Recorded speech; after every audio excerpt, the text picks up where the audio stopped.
11 ನಡೀತಾ ಇದೆ. ಸುದೀಪ್ ಅವರು ಶೋ ಹೋಸ್ಟ್ ಮಾಡ್ತಿರುವಂತ ಅಂತ ಆಲ್ರೆಡಿ ಅನೌನ್ಸ್ ಮಾಡಿದ್ದಾರೆ. ಒಂದ್ ವೇಳೆ ನೆಕ್ಸ್ಟ್ ಇದು ಸೀಸನ್ ಇಂದ ಸುದೀಪ್ ಅವರು ಇಲ್ಲ ಅಂದ್ರೆ ಬಿಗ್ ಬಾಸ್ ನೋಡ್ತೀರಾ? ಈ ಸೀಸನ್ ಲಾಸ್ಟ್ ಸೀಸನ್ ಅಂತ ಹೇಳ್ಬಿಟ್ಟೆ ನಮ್ಮ ಫ್ಯಾಮಿಲಿಯವರು ಯಾವತ್ತೂ ನೋಡ್ದಿರೋದ, ಯಾವ ವರ್ಷನೂ ನೋಡ್ದಿರೋರು ಈ ವರ್ಷ ಕೂತ್ಕೊಂಡು ನೋಡ್ತಿದ್ದಾರೆ. ಅದು ಎಕ್ಸ್ಪೆಷಲಿ ನಮ್ಮಮ್ಮ. ಅದಾದ್ಮೇಲೆ ಸುದೀಪ್ ಹೋಗ್ತಾರೆ ಅಂದರೆ obviously no one will watch. Okay, Sudeep ಬದಲು ಬೇರೆ ಯಾರು ಶೋ ಹೋಸ್ಟ್ ಮಾಡಿದ್ರೆ ಚೆನ್ನಾಗಿರುತ್ತೆ ಅಂತ ನಿಮ್ಗೆ ಅನ್ಸುತ್ತೆ? Maybe no one. ಅದು ಡಿಸರ್ವ್ ಇರಲ್ಲ. ಸುದೀಪ್ ಸರ್ ಅಂದರೆ ಸುದೀಪ್ ಸರ್ ಯಾರಾದ್ರೂ ಮಾಡ್ಲೇಬೇಕಲ್ವಾ? ರಿಷಬ್ ಶೆಟ್ಟಿ ಅವರ ಹೆಸರು ಮತ್ತು ರಮೇಶ್ ಅರವಿಂದ್ ಅವರ ಹೆಸರು ತುಂಬ ಟಾಪ್ ಅಲ್ಲಿದೆ. Maybe I will take Ramesh Aravind because is a well educated, well known person, he can handle.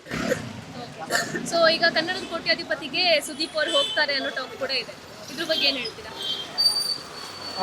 ಹೊಸ ತೆರಿಗೆ ಮೇಲೆ ಹೊಸ ವ್ಯಕ್ತಿನ ಹೊಸದಾಗಿ ನೋಡ್ದದೇನ, ಹಳೆ ವ್ಯಕ್ತಿನ ಹೊಸದಾಗಿ ನೋಡೋಂಥ ಅವಶ್ಯಕತೆ ಇದೆ. ಪುನೀತ್ ರಾಜ್ಕುಮಾರ್ ಅವ್ರನ್ನ ಇವ್ರು ರಿಪ್ಲೇಸ್ ಮಾಡ್ಬೋದು ಅಂತ ಅನ್ಸುತ್ತಾ?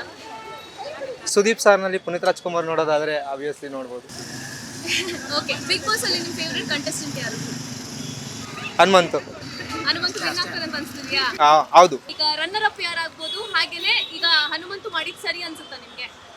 ಅವನು ಧನರಾಜ್ನ ಹೊರಗಡೆ ಕಳಿಸಿದವನ್ನ ಸೆಲೆಕ್ಟ್ ಮಾಡಿದೆ ಇಲ್ಲ, ಪ್ರತಿ ಸತಿ ಅವನು ಹೇಳ್ತಾ ಇರ್ತಾನೆ, ಅವನು ಪ್ರತಿ ವೀಕೆಂಡ್ ಬಂದಾಗಲೂ ಕೂಡ ಅವನ ಆಟ ಅವ್ನು ಆಡ್ತಾನೆ ಅಂತ ಅವ್ನು ಯಾವಾಗಲೂ ಪ್ರೂವ್ ಮಾಡ್ಕೊತಾನೆ ಇರ್ತಾನೆ. ಬಟ್ ಆದರೆ ಅವನು ದೋಸ್ತ ಅಂತ ಅವನು ಹೋಗಿ ಜಾಸ್ತಿ ಅಟ್ಯಾಚ್ ಆಗಿದೆ. ಸೊ ಅದಕ್ಕೆ ಅವ್ರ ಪ್ರಾಬ್ಲಮ್.